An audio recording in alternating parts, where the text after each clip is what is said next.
Estamos en comunicación telefónica con Miguel Rodríguez Villafañe, ex juez federal, doctor en Derecho y Ciencias Sociales, periodista, columnista de opinión, profesor de Derecho Constitucional y ensayista, a quien le damos la bienvenida. Hola Miguel, muchas gracias por acudir al llamado del Paso Cambiado. Claudio Bevilacqua y Claudio Gallo te saludan.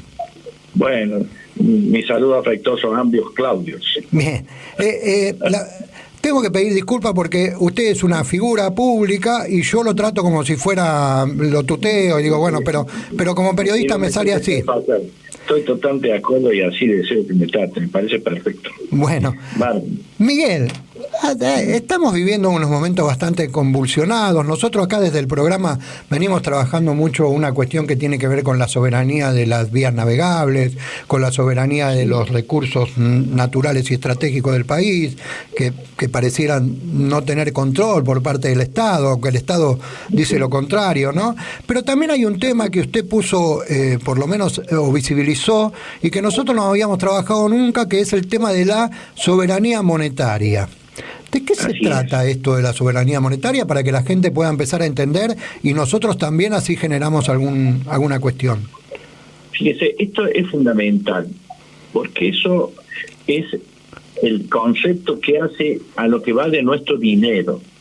Sí. Primero, no hay por cosa de vivir lo que nosotros estamos viviendo en los últimos tiempos, en que no sabemos cuánto vale la plata, nuestra plata. Sí. Además, hemos llegado a absurdo que el grupo brasilero en un partido de fútbol en Buenos Aires quemaban billetes argentinos para demostrar que no vale nada. Es tan central el valor porque hace a nuestra propia propiedad, valga la redundancia. Sí. Así que la propia Constitución dice que es opta del Estado Nacional y particularmente el Congreso de la Nación. Cuando digo Congreso implica Cámara de Diputados y Senadores, fijar el valor de la moneda y el de las extranjeras. Esto no es un tema menor, porque incluso más la Constitución dice, y mire, las provincias no pueden emitir moneda sin autorización del Congreso Nacional. Esta es la forma de tener un modo de cambio, tanto para comercializar entre las personas, entre las provincias de sí, e incluso en las naciones extranjeras. Claro. E incluso más, es responsabilidad del Congreso de la Nación el defender el valor de la moneda. Fíjese que no es poca cosa. Defender cuánto vale nuestro dinero. Fíjate que a veces uno se encuentra que mete un billete en el bolsillo de 1.000 pesos o de 100 pesos. Bueno, por ejemplo, de 100 pesos uno lo mete y resulta que compraba 4 medialunas. Con el tiempo ese mismo billete compra 3. Después compra 2 medialunas. Y hoy en día no sabe si le alcanza para comprar una. Claro. Y esto es gravísimo porque ese es el instrumento de cambio fundamental y hacen al desarrollo económico, social y cultural de una sociedad. Claro. Uno de los problemas más graves que nosotros estamos viviendo en este momento es que no hay precio. Lo peor que puede pasar es de eso, o sea, que el que vende no sabe si pierde porque no puede reponer, y el que compra cree que a su vez la inflación le come su capacidad adquisitiva. Sí. Esto es muy importante tenerlo presente, o sea, no hay posibilidad de organizar un futuro entre todos nosotros sin predecibilidad del valor de la moneda. Fíjese que esto es también muy importante, teniendo en cuenta incluso lo que significa el tener nuestra moneda, que ahora muchos que salen a decir que, bueno, ¿por qué no tomamos el valor? ¿Por qué no usamos el dólar? Cosas por el estilo. Fíjate que eso es gravísimo, porque si nosotros usáramos como moneda el dólar, y es lo que le pasó casualmente a Ecuador, primero nos cobran por darnos esa moneda. Segundo, nos trasladan a nosotros la inflación de Estados Unidos. Claro. Y tercero, no hay posibilidad de tomar medidas que nos favorezcan. Fíjese, en esto uno siente la sensación que hay algunos que están diciendo cosas que son criminales para decir, acá en este país no se debe emitir más. Coincido, lo ideal sería no emitir tanto. Claro. Pero lo que pretenden estos agoreros de la usura internacional dicen, no quiero que emitan más, que es como en este momento se arreglan algunas cosas, pero sí para solucionar los problemas tiene que sacar crédito, pero los créditos tienen que pagarlo y pagar interés. Claro. Imagínese, si usted emite su propia moneda, no paga interés. Sí. Si a su vez no emite su moneda para equilibrar algunos aspectos y tiene que a su vez solucionar problemas económicos con crédito, resulta que sobre el problema que tiene que pagar intereses. Y entonces a los grandes acreedores internacionales les interesa más que uno pague intereses a que empiece a tomar soberanía en la toma de decisión respecto a su propia moneda. Por supuesto, por supuesto. Esto es fundamental.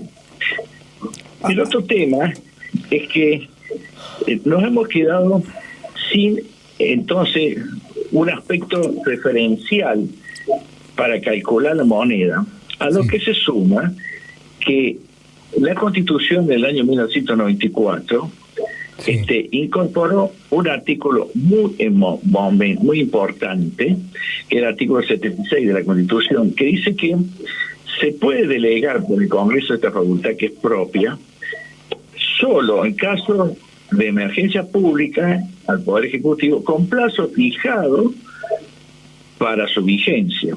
Esto en el país sucedió en su momento, en el año 2002, cuando se dictó la ley de emergencia pública en general. Después, pero esa ley fue prorrogada 2 veces, pero fue prorrogada la última vez hasta diciembre del 2019. De diciembre del 2019, incluso siguiendo una exigencia del Fondo Monetario Internacional, que estableció ya que las tasas de cambio debían superar a la inflación, o sea, ya nos condicionaban por la lógica del Fondo Monetario Internacional, trajo como consecuencia que indudablemente nuestra moneda ahora está dependiendo de los valores que se le da a nuestros bonos en la Bolsa de Nueva York. Claro. Y eso se presta, para dolor de todos, al manejo por los grandes grupos económicos, como por ejemplo BlackRock. BlackRock es un grupo económico tan grande que adentro tiene de todo, incluso fondos buitres como los de Paul Singer, que nos hicieron una solidaridad como país. Claro. ¿Qué puede como consecuencia eso?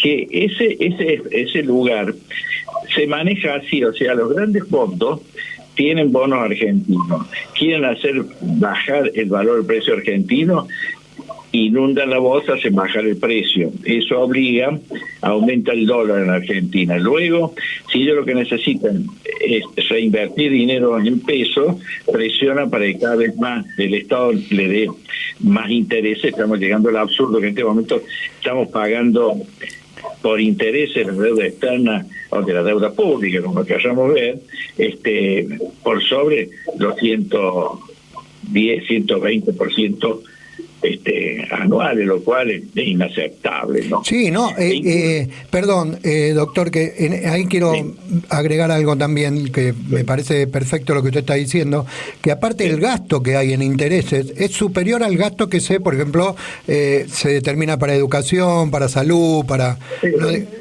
Totalmente de acuerdo.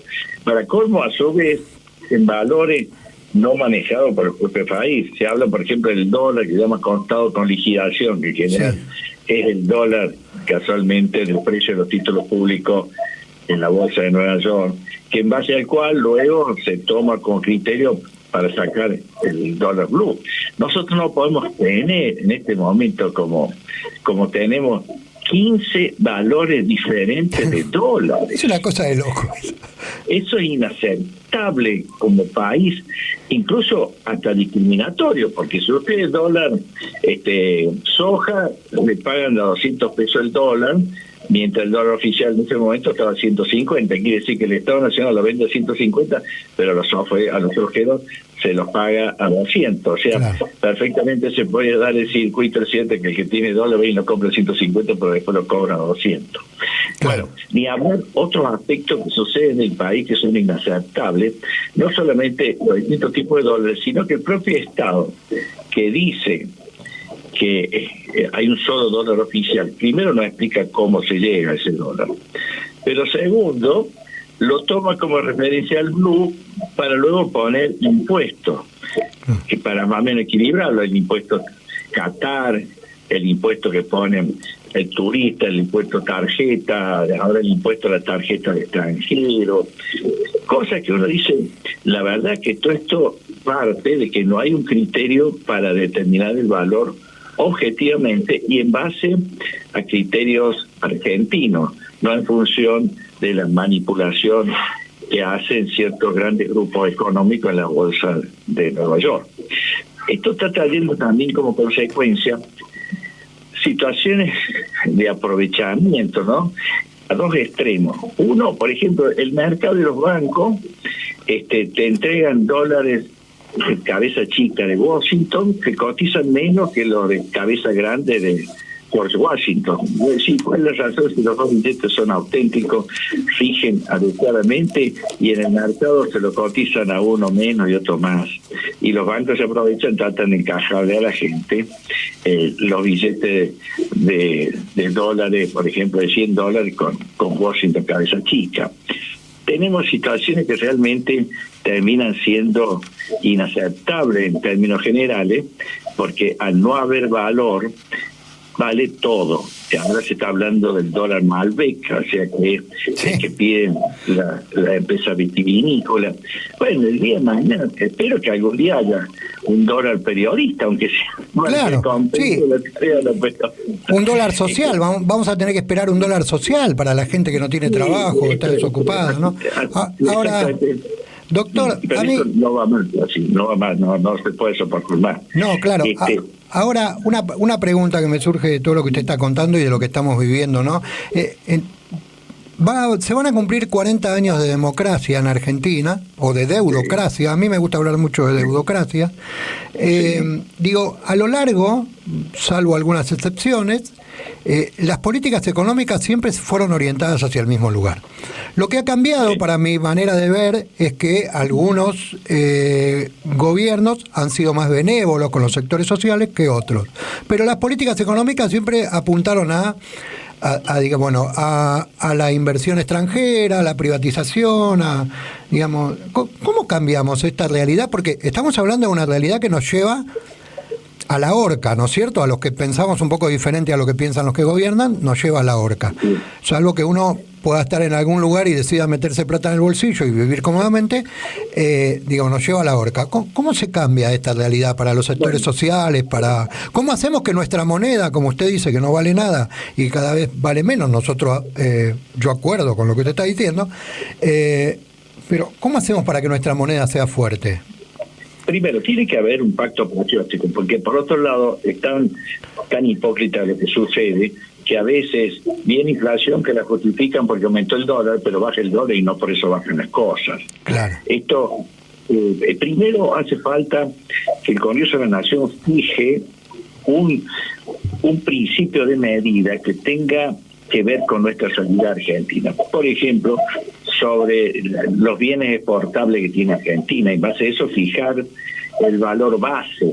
Porque acá nosotros estamos comparando con una moneda que no la manejamos nosotros, que nos tiran la inflación nosotros como el dólar norteamericano, y que a su vez por la lógica de los medios, como por ejemplo el Fondo Monetario Internacional, Club de París, todas esas cosas, nos obligan a tomar medidas a contrapelo de nuestras reales necesidades. Eso por un lado. Por otro lado, creo que hay que superar primero el partido de la deuda. Yo siempre digo que el único partido que ha existido en toda la historia de la Argentina, de que nació a la fecha, es el partido de la deuda. Fíjese, ya lo denunció San Martín cuando se enfrentó con Bernardino Rivadavia.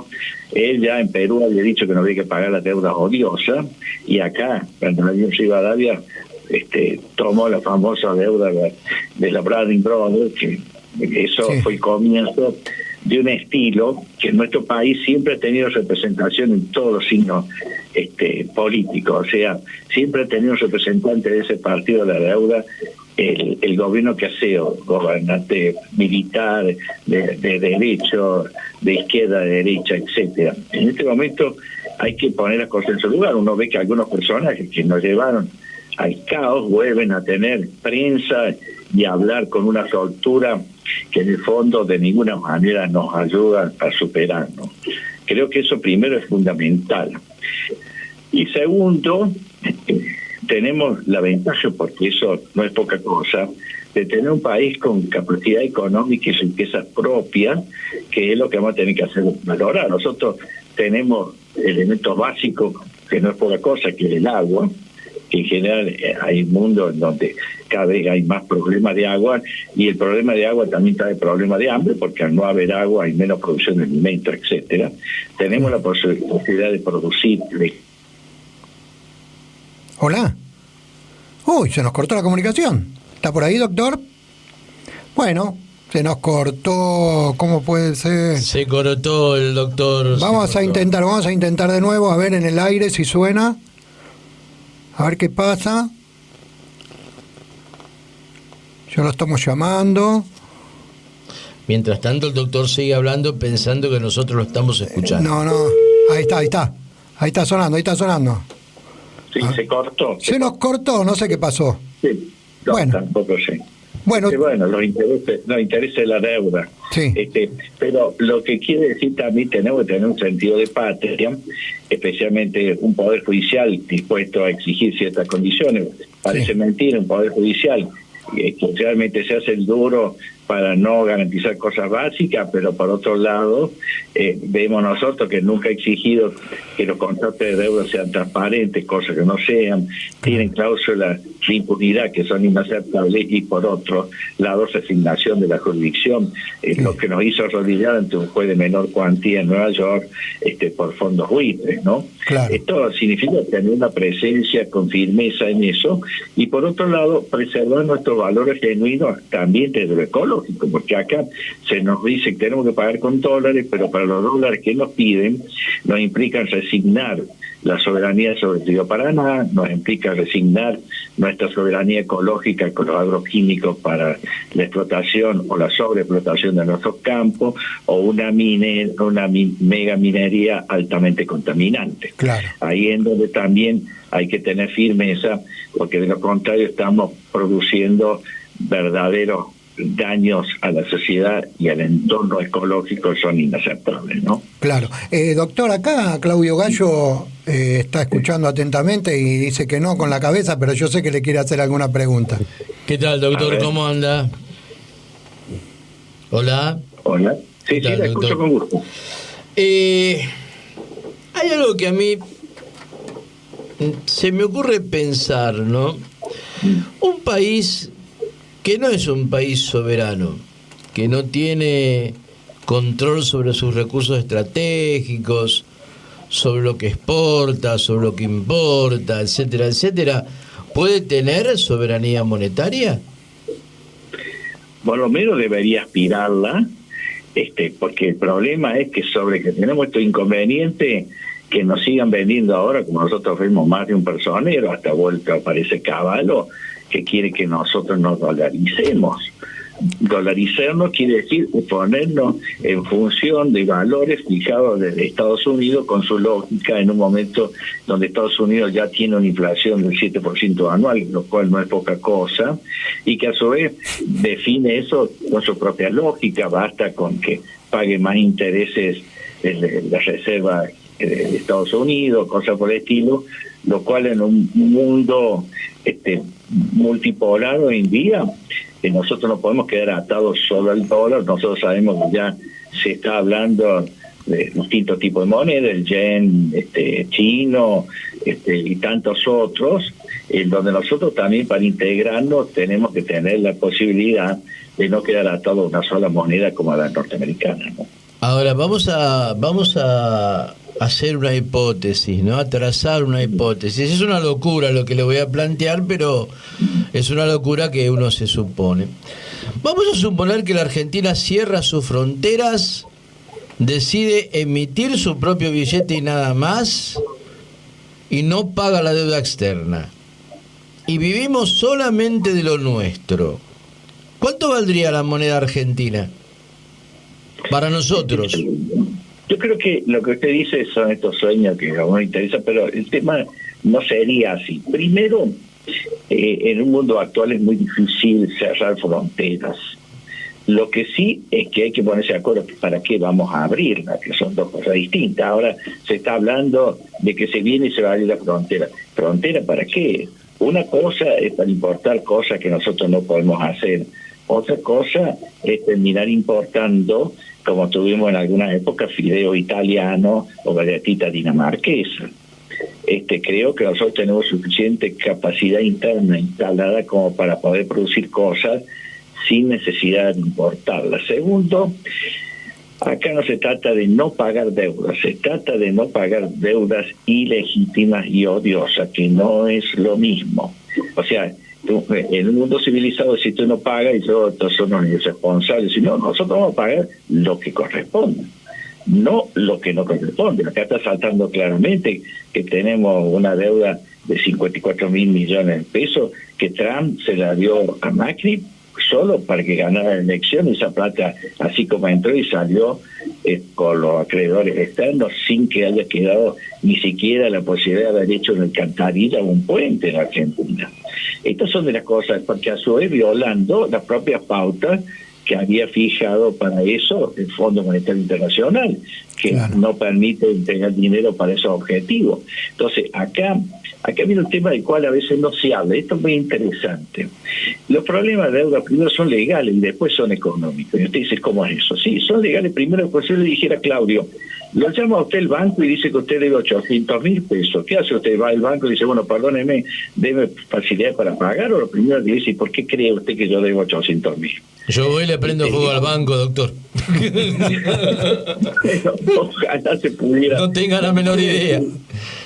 Lo que quiere decir que acá lo legal se ha dejado pasar, se ha terminado convalidando. Fíjate, al propio Congreso ha incumplido su obligación, porque la obligación del Congreso es intervenir en la deuda. Y acá, por primera vez, ha intervenido para intervenir de la peor forma. O sea, ha intervenido para convalidar, pero a su vez luego el acuerdo no tiene idea. Usted pregúntele a cualquier diputado del Senado si accedió al acuerdo que daban un cheque en blanco. ¿Qué dice?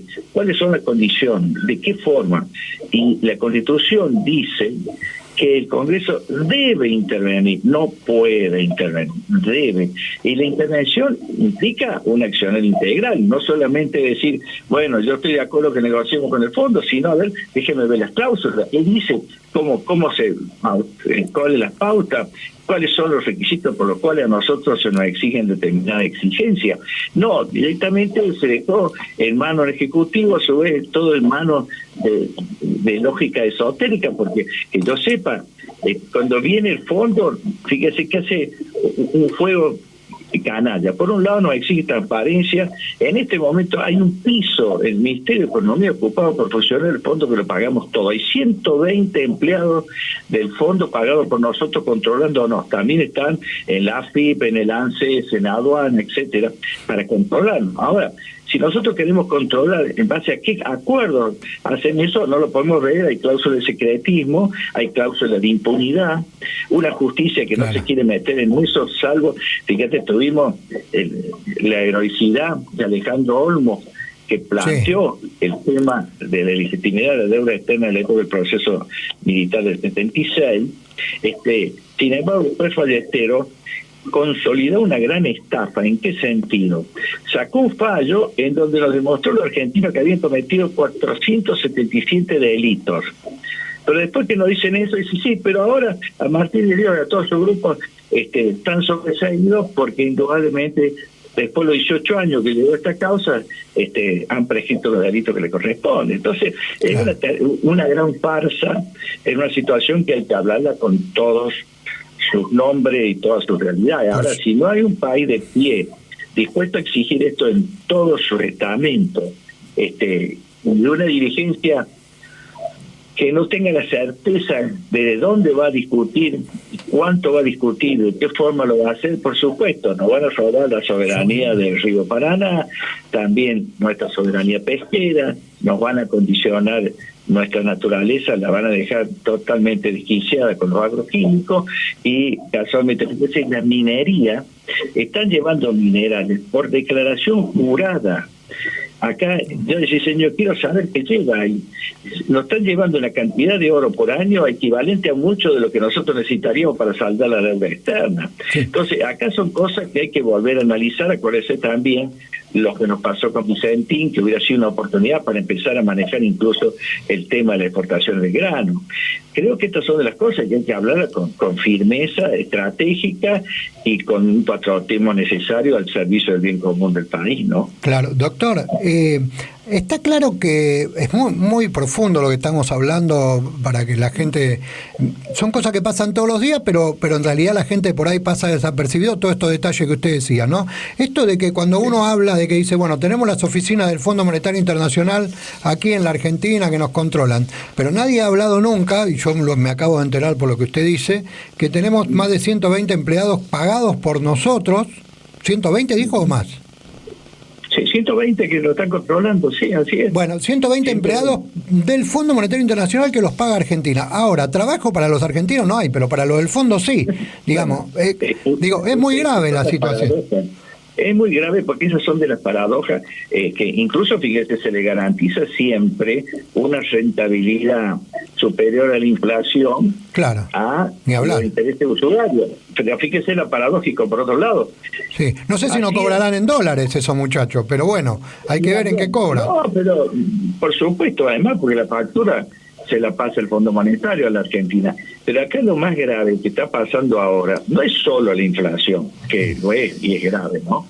Sino que hacía mucho que no había pasado. Nosotros hablábamos de la herida social del desempleo, por supuesto que hay que cubrirla. Pero es que hoy en día trabajando, fíjate, acaba de decir que la línea casualmente definitoria de la pobreza es 144.000 pesos, y la mayoría de los sueldos en la Argentina y de las jubilaciones no llegan a 140.000 pesos. No, hoy están marchando los jubilados ahí que cobran 43.000 pesos acá. Bueno, cuando uno habla de jubilados y jubiladas también hay que ver cuáles son las jubilaciones de privilegio que hay en el país y demás, ¿no? Pero los jubilados que menos cobran 43.000, no llegan a 50.000 pesos. Entonces, ya el tema esto de hablar de inflación, si no hablamos también de capacidad adquisitiva, porque fíjate, decimos los planeros, yo me pongo a pensar, si bien es bueno transformarlo en trabajo y no en ese tipo de cosas, pero le estamos pagando, creo que de 15 a 30.000 pesos,